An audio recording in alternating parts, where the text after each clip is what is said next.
Hello दोस्तों, welcome to इश्क for food kitchen. मिठाइयाँ तो बहुत सारी होती हैं, लेकिन उनमें से होती है कुछ खास, और उन खास मिठाइयों में आती है मलाई खाजा। मलाई खाजा शायद आपने ना सुनी हो, लेकिन ये एक रिच मिठाई है। अगर आप भी एक बार इस रेसिपी को देखेंगे, बनाएंगे, तो आप भी इसके फ़ैन हो जाएंगे। तो बिना किसी देरी के चलिए चलते हैं रेसिपी की तरफ।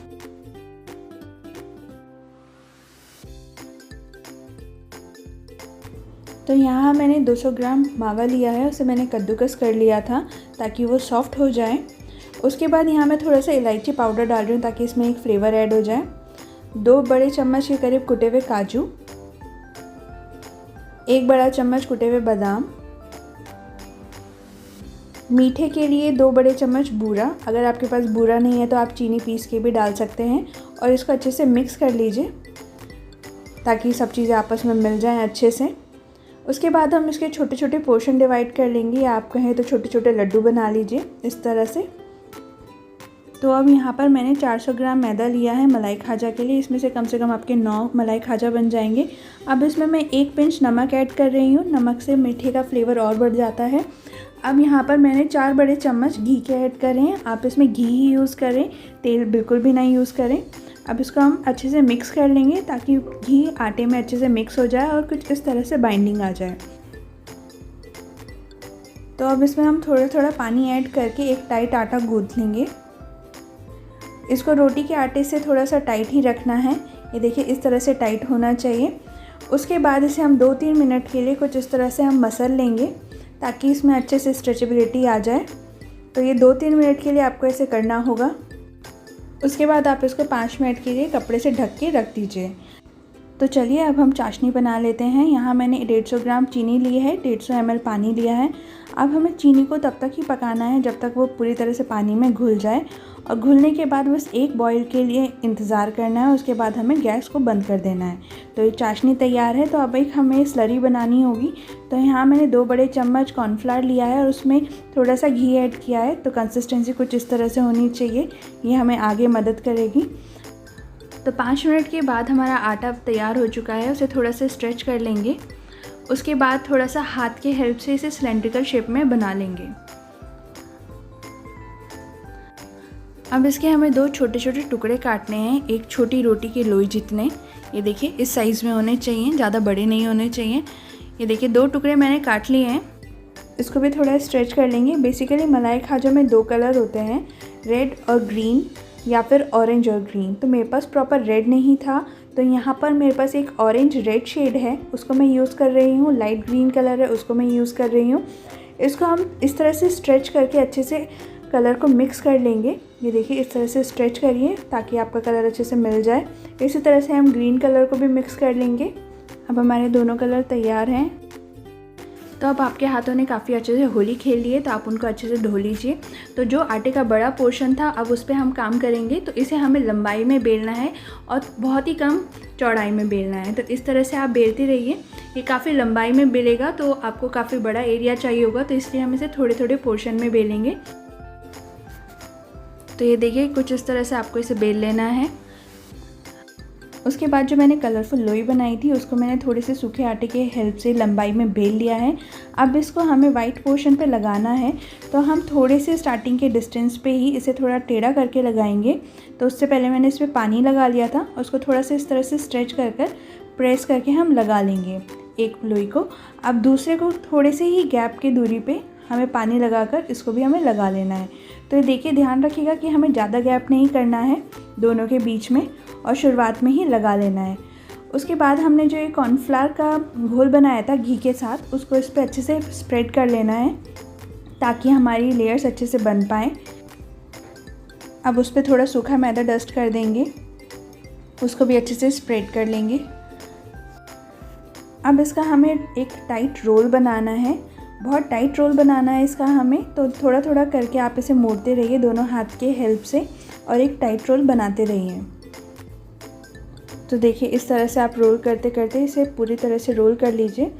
अब हमारा कुछ आटा अभी बेलना बाकी है। ये देखिए, थोड़ा आटा बचा है क्योंकि ये काफ़ी लंबाई में बेलता है। तो इस पर हम थोड़ा सा सूखा मैदा डालकर इसे भी बेल लेंगे। थोड़ा लंबाई में थोड़ा चौड़ाई में ऐसे बेलते रहिए। तो और देखिए हमारी शीट इतनी ही पतली होनी चाहिए, ज़्यादा मोटी नहीं होनी चाहिए। इस पर हम कॉर्नफ्लावर और घी का स्लरी डालेंगे और इसको अच्छे से स्प्रेड कर देंगे।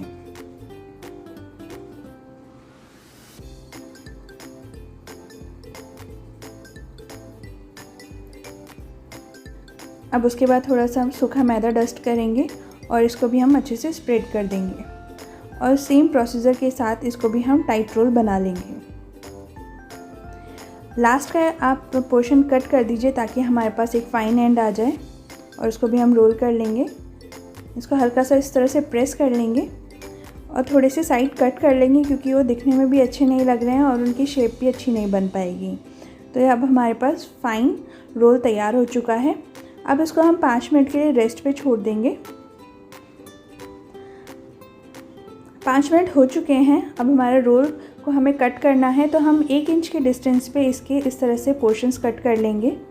तो ये देखिए हमने 1 इंच हमने पोर्शंस डिवाइड कर लिए हैं सारे। अब इसको हम हाफ़ कट कर लेंगे इस तरह से। ध्यान रखिएगा इसी तरह से आपको कट करना है। ये देखिए सारी लेयर्स हमारी कितनी अच्छे से दिखाई दे रही हैं। अब मलाई खाजा बनाने के लिए जो मेन प्रोसीजर है, अब अपनी हथेली की हेल्प से आप इसको प्रेस करिए।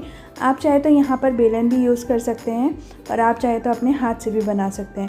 इस तरह से बेल कर आपको कुछ इतना पतला कर लेना है। तो दूसरे को भी इसी तरह से प्रेस करके आप अच्छे से चारों तरफ से दबाकर इस तरह से स्प्रेड कर लीजिए। ये देखिए दोनों साइड कलर है और एक साइड हमारा कलर नहीं है। तो जिस साइड कलर नहीं है उसके किनारे पे हम इस तरह से पानी लगाएंगे और उसके बाद जो हमने मावे का लड्डू बनाया था वो इसके बीच में रख के और कलर वाला पोर्शन ऊपर रखेंगे और बिना कलर वाला पोर्शन अंदर के साइड जाएगा। और ऊपर वाले पोर्शन को ज़्यादा खींचिएगा मत और हल्के हल्के हाथ से इसके सारे एंड को दबा दीजिए। उसके बाद हल्का से इसे प्रेस करिए ताकि मावा अंदर अच्छे से फैल जाए और किनारों को बहुत अच्छे से दबा लीजिए, बिल्कुल पतला कर लीजिएगा। अब उसके बाद इसे हमें गुजिया की तरह इसके किनारों को बंद कर लेना है। तो इस तरह से आप पहले दबाइए और वापस उसे फोल्ड कर दीजिए। इस तरह से प्रेस करिए और फोल्ड कर दीजिए, प्रेस करिए फोल्ड कर दीजिए। यही प्रोसीजर आपको सब में करना है। अगर आपको लग रहा है थोड़ा डिफ़िकल्ट है, कोई बात नहीं, आप 1-2 ट्राई करिए, उसके बाद धीरे धीरे आपका हाथ सेट हो जाएगा। यकीन मानिए ये मैंने भी पहली बार ही किया था और सेकेंड ही मलाई खाजा में मेरा हाथ सेट हो गया था। तो ये देखिए इस तरह से मैंने अपने सारे मलाई खाजा बना लिए हैं। अब इन्हें हम फ्राई करेंगे। तो फ्राई करने के लिए आप यहाँ पे घी ले सकते हैं या रिफाइंड ऑयल ले सकते हैं, पर एक चीज़ का हमें ध्यान रखना है, ये बिल्कुल ठंडा होना चाहिए। इतना ठंडा कि आप इसमें अगर उंगली भी डालें तो आपको कुछ ना हो। तो उसके बाद आप इसमें डाल लीजिए और इसके बाद आपको कुछ नहीं करना है। मलाई खाजा अपने आप तेल में ऊपर आ जाएगा। और आपकी गैस की फ्लेम इतनी लो होनी चाहिए, वो बिल्कुल भी तेज़ नहीं होनी चाहिए और ना ही तेल का टेम्परेचर ज़्यादा होना चाहिए। जैसे ही मलाई खाजा तेल के ऊपर तैरने लगता है उसके बाद आप 5 मिनट के बाद इसे फ्लिप कर लीजिए। फिर अगले 5 मिनट के बाद इसे दूसरे साइड से फ्लिप कर लीजिए। इस तरह से आप अपने सारे मलाई खाजा बना के तैयार कर लीजिए। ये देखिए, तो इस तरह से आपका 10 मिनट में एक बैच तैयार हो जाएगा। और जब आप सेकंड बैच डालेंगे तो आपको ये फिर से ध्यान रखना होगा कि आपका ऑयल टेम्परेचर बहुत ही ज़्यादा लो हो। तो इस तरह से आप अपने सारे मलाई खाजा बना लीजिए और अब इसको हम चाशनी में डिप करेंगे। तो यहाँ पर मलाई खाजा गर्म होना चाहिए और चाशनी बिल्कुल ठंडी, पानी जितनी ठंडी होनी चाहिए। तो यहाँ पर हमें दोनों साइड से मलाई खाजा को सिर्फ 10-10 सेकंड के लिए ही रखना है। एक साइड आपको 10 सेकंड डिप करना है, दूसरे साइड भी 10 सेकंड डिप करना है और फिर उसमें से निकाल लेना है। और इस तरह से किसी एक बड़ी छलनी पे आप उसे रख लीजिए ताकि एक्स्ट्रा चाशनी उसमें से निकल जाए। तो चलिए मैं आपको एक मलाई खाजा कट करके दिखा देती हूँ। ये आप देख ही सकते हैं कि कितना करारा बना है बाहर से और अंदर से स्टफिंग भी देख लीजिए, बिल्कुल फिल है पूरी तरह से। तो अब आप भी इस रेसिपी को ट्राई करिए। मैं इसकी सारी डिटेल डिस्क्रिप्शन बॉक्स में भी दे दूँगी। और अगर आपने मेरा चैनल अभी तक सब्सक्राइब नहीं किया है तो प्लीज़ सब्सक्राइब कर लीजिए।